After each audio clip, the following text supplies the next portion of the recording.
नमस्कार साथियों, मैं आचार्य रमेश धसमान आपका स्वागत करता हूं मेरे इस वीडियो चैनल जिसका नाम है ज्योतिष दृष्टि। साथियों, आपका अपार प्रेम मेरे मन को गदगद कर देता है और कई बार आपके बड़े सुंदर से विचार, मैं समझता हूं कि आप लोग वैदिक संस्कृति को बहुत अच्छी तरह जानते हैं, परिवार में सुख समृद्धि करते हो, अनेक प्रकार के उत्साह आपके जीवन में बने रहते हैं। अपने बच्चों को परिवार में वैदिक रीतियों से संस्कृत कीजिए। एक छोटा सा प्रसंग रामचरितमानस का है। भगवान राम जी को कैकेयी माता के द्वारा और राजा दशरथ के द्वारा वनवास की 14 वर्ष की अवधि दी गई। राजा भरत को राज्याभिषेक के लिए आमंत्रित किया गया। ऐसे समय में, क्योंकि रामचरितमानस आप लोगों ने सब पढ़ा ही होगा और मुझे लगता है कि राम जी के इस काव्य को कौन नहीं जानता, कौन नहीं चाहता कि उसका पुत्र राम जैसा हो, कौन नहीं चाहता कि उसकी बहू जो है सीता जैसी हो, कौन नहीं चाहता कि उनका छोटा बेटा जो है लक्ष्मण जैसा हो। इस प्रकार से यदि घर के अंदर सुख समृद्धि लानी है, यशमान वृद्धि लानी है, तो रामचरितमानस का अध्ययन जरूर करना चाहिए। मेरी एक बहन ने बड़ा सुंदर सा प्रश्न पूछा मुझसे। कहने लगी कि आप आचार्य जी बड़े अच्छे अच्छे प्रसंग देते हो, तो उसमें रोगों के निवारण के लिए भी कोई प्रसंग दे दिया करो। साथियों, रोग निवारण के लिए वैसे तो अनेक चीज़ें हैं, लेकिन माँ भगवती के बड़े सुंदर से श्लोक हैं। रोगान शेषान पहंति तुष्टा रुष्टा तु कामान सकलान विष्टान त्वामाश्रितानम न विपन्नराणाम त्वामा हास्यताम प्रियंति। और यदि इतना भी नहीं कर सकते हैं तो भगवान कृष्ण वासुदेव के बड़े सुंदर से हैं। कृष्णाय वासुदेवाय हरे परमात्मने प्रणत क्लेशनाशाय गोविंदाय नमो नमः। आप राधा रानी का ध्यान करते हुए और इन मंत्रों का उच्चारण करो तो सचमुच आपको अनेक प्रकार की व्याधियों से मुक्ति मिल जाएगी, अनेक प्रकार के कष्टों से निवृत्ति हो जाएगी। और अमूमन मैं अपने प्रत्येक प्रसंग में ये कहता रहता हूँ कि एक बड़ा सुंदर सा श्लोक है, चौपाई है रामचरितमानस में, सुंदरकांड में, कि दीन दयालु बिरदु संभारी हरिऊ नाथ मम संकट भारी। आँख मूंद करके भगवान का स्मरण करें, कम से कम 11 बार इस मंत्र का जाप करें। कोई कठिन नहीं है, कहीं विसर्ग हलंत इत्यादि नहीं आता, बड़ी सरल वाणी में इसे गा सकते हो। गायन शैली में कीजिए, भगवान की कृपा से आपका कष्ट कैसे निवारण हो जाता है आपको स्वयं को पता नहीं चलेगा। ये चौपाई सुंदरकांड में जब माता सीता, छाया रूपी कहूँगा क्योंकि कई वृतांत आते हैं रामचरितमानस में, कई प्रसंग है, कई लोगों ने प्रसंग किए कि सीता माता जी जब इतना प्रेम इतना विश्वास था राम जी को, तो सीता माता जी की अग्नि परीक्षा क्यों ली गई। मित्रों, शायद आपको ज्ञात हो, भगवान राम जब पंचवटी में विराजमान थे, माता सीता भी अंदर थी और भ्राता लक्ष्मण जो है उनकी रखवाली कर रहे थे, बाहर पहरेदारी कर रहे थे। राम जी ने कहा, क्योंकि विष्णु स्वरूप राम हैं, राम जी ने कहा, लक्ष्मी अब आप अपने धाम को जाइए, क्योंकि आगे भयंकर राक्षस मिलेंगे और मैं नहीं चाहता कि आपके स्पर्श के द्वारा उनका अंत हो जाए।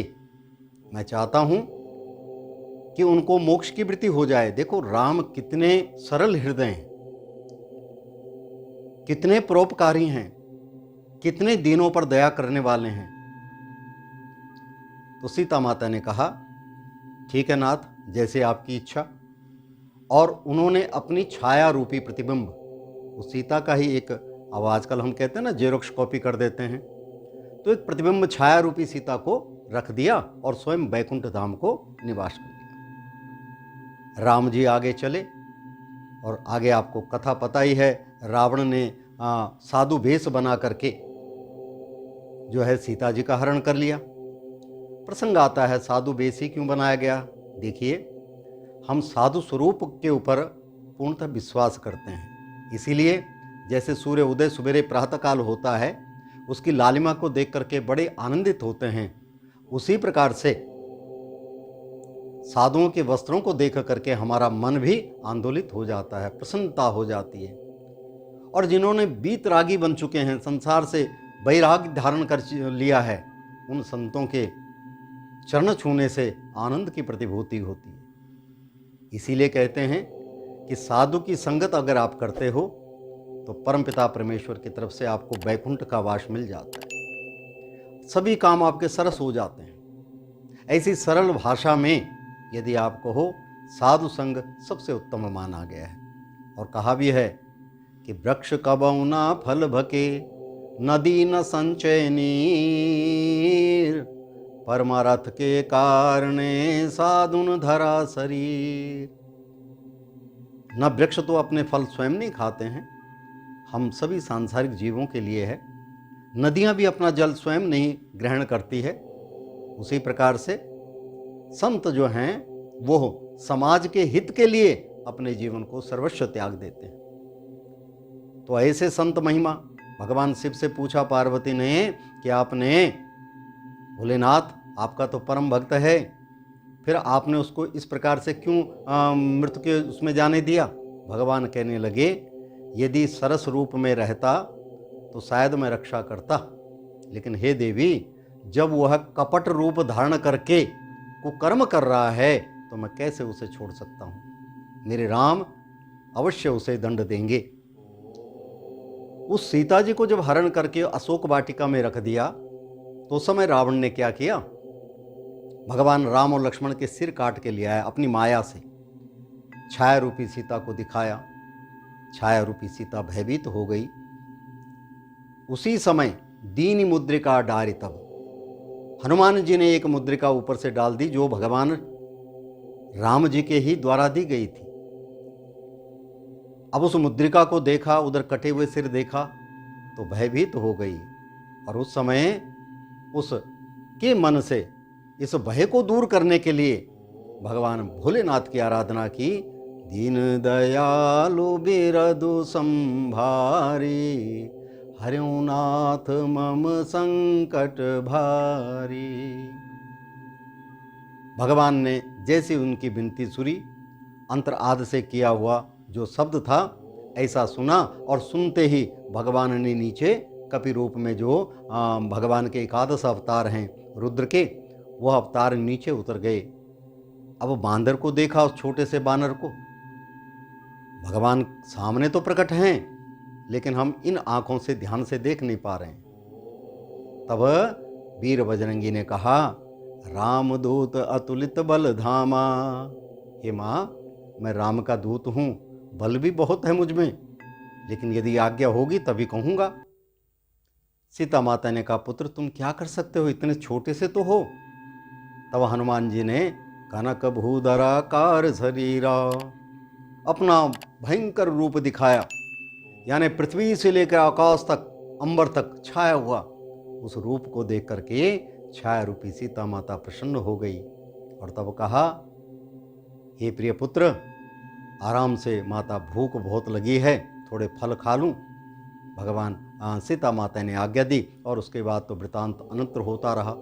तो मेरा कहने का तात्पर्य है, जब आपको भयंकर रोग हो, भयंकर कष्ट हो, काम नहीं बन रहा हो, असुविधाएं चल रही हो, तो उस समय इस मंत्र का जरूर जाप करें, कम से कम 11 बार। तो आपके रोगों का भी निदान हो जाएगा। आपकी अवस्थाओं का, जो कठिन अवस्थाएं चल रही हैं, उनमें भी आपको बड़ा मनोयोग मिलता रहेगा। रोग निवारण के लिए और कई प्रकार के हैं, कहते हैं योग भगाए रोग। प्रतिदिन थोड़ा बहुत योग जरूर करना चाहिए। पहले हमारे बुजुर्ग लोग, चाहे वो किसी भी वर्ण से हों, संध्या उपासना करते थे, लेकिन आजकल की भाग दौड़ की ज़िंदगी में सिर्फ घंटी ही बजती है। क्योंकि अमूमन पहले अब भी ऐसा होता है, एकल परिवार है, कारोबार ज़्यादा है, काम ज़्यादा है, भगवान का ध्यान नहीं ले पाते। ऐसे समय में मन विचलित हो जाता है, तो क्या करना चाहिए? सूक्ष्म से सूक्ष्म, धीरे से धीरे भगवान की वृत्ति करें, आपके रोगों का निवारण होता चला जाएगा। तो आइए इस प्रसंग को यहीं पर व्यतीत करते हैं और सप्ताहवत चलते हैं। 8 अप्रैल से 14 अप्रैल के मध्य में साप्ताहिक फलादेश। सर्वप्रथम मेष राशि वालों के लिए यह सप्ताह बहुत अच्छा है, बहुत ही लाभकारी है। माँ भगवती की अनुकंपा आपके ऊपर बनी रहेगी। देवियों का पूजन कीजिए, बड़ी सफलता मिलेगी। वृष राशि वालों के लिए नया कारोबार बनेगा, रोजगार के नए अवसर बनेंगे, व्यवसाय में तरक्की होगी, परिवार में सुख आनंद मिला रहेगा। मिथुन राशि वालों के लिए समय उत्तम है, लाभकारी है।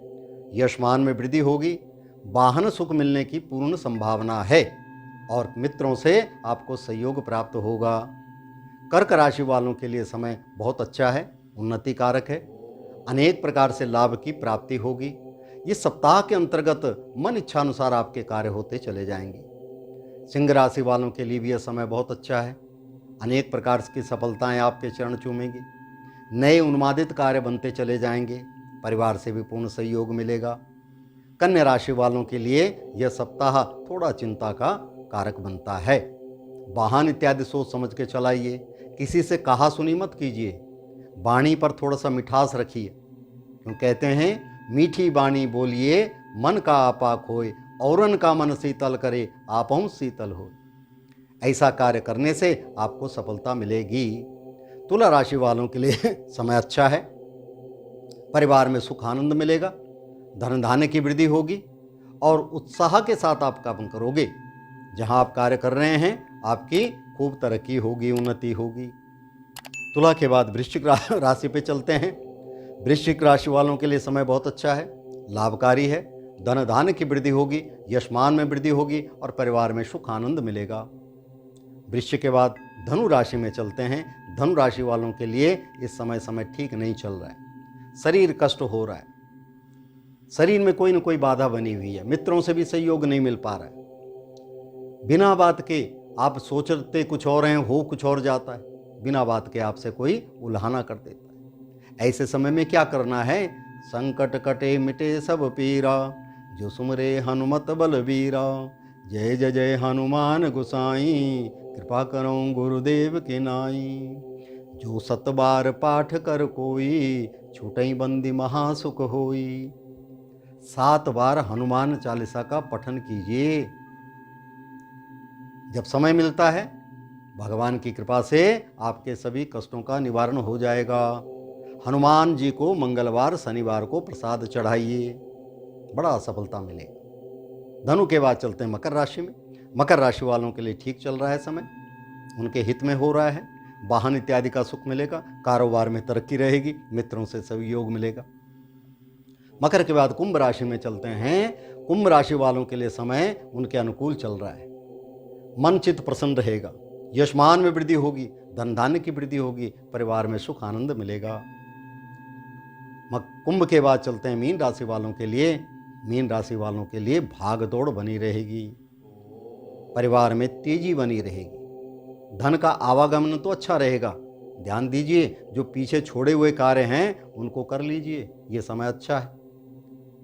आप जिस कार्य को कर रहे हैं उस कार्य में तरक्की तो रहेगी, लेकिन साथ ही साथ आपकी आलोचनाएं भी होंगी। इसलिए आपने करना क्या है, इस सप्ताह के अंतर्गत यदि आप कर सकते हो, ओम सर्वमंगल मांगल्ये शिवे सर्वार्थ साधिके शरणे त्र्यंबके गौरी नारायणी नमोस्तुते। माँ भगवती का ध्यान कीजिए। प्रतिदिन इस सप्ताह के अंतर्गत घी का दीपक जरूर जलाइए, जब भी समय मिलता हो। सूर्य उदय से लेकर सूर्य अस्त से पहले पहले भगवान का सुमिरन कर लीजिए, बड़ा लाभ मिलेगा, उन्नति रहेगी। इस प्रकार इन 12 राशियों के अंतर्गत अनेक प्रकार से उतार चढ़ाव बना रहता है। मित्रों, मैं बार बार कहता हूँ, छोटे छोटे उपायों के करने से अनेक प्रकार के लाभ मिलते हैं। और वो छोटे उपाय क्या हैं? चींटियों को, कीड़े मकोड़े होते हैं ना महाराज, तिल, चावल, आटा और शक्कर ये मिला करके थोड़ा थोड़ा उनको डालिए। देखिए कितनी सफलता रहेगी। आपने देखा होगा छोटी छोटी चींटियाँ चावल के दाने को लेकर के जाती हैं, एकत्रित कर लेती हैं। जब बरसात का मौसम आता है तो एक जगह बैठ के उनको खाती है। उसी प्रकार से चिड़ियों के लिए कुछ दाना रख दीजिए। वैसे तो अब फसल कटने जा रही है तो खाद्यान्न की कोई कमी नहीं रहेगी, लेकिन फिर भी हमारा एक कर्तव्य, एक धर्म बन जाता है। जल रखिए उनके लिए। ऐसी गर्मी, भीषण गर्मी के अंदर पक्षी बड़े त्वरित रहते हैं, उनके लिए थोड़ा अपने जहाँ भी रहते हो आप जल का प्रबंध कर दीजिए। गौशालाओं में जाकर के गौ माता को चारा इत्यादि दीजिए, बड़ा लाभ रहेगा। एक दूसरे का सहयोग कीजिए।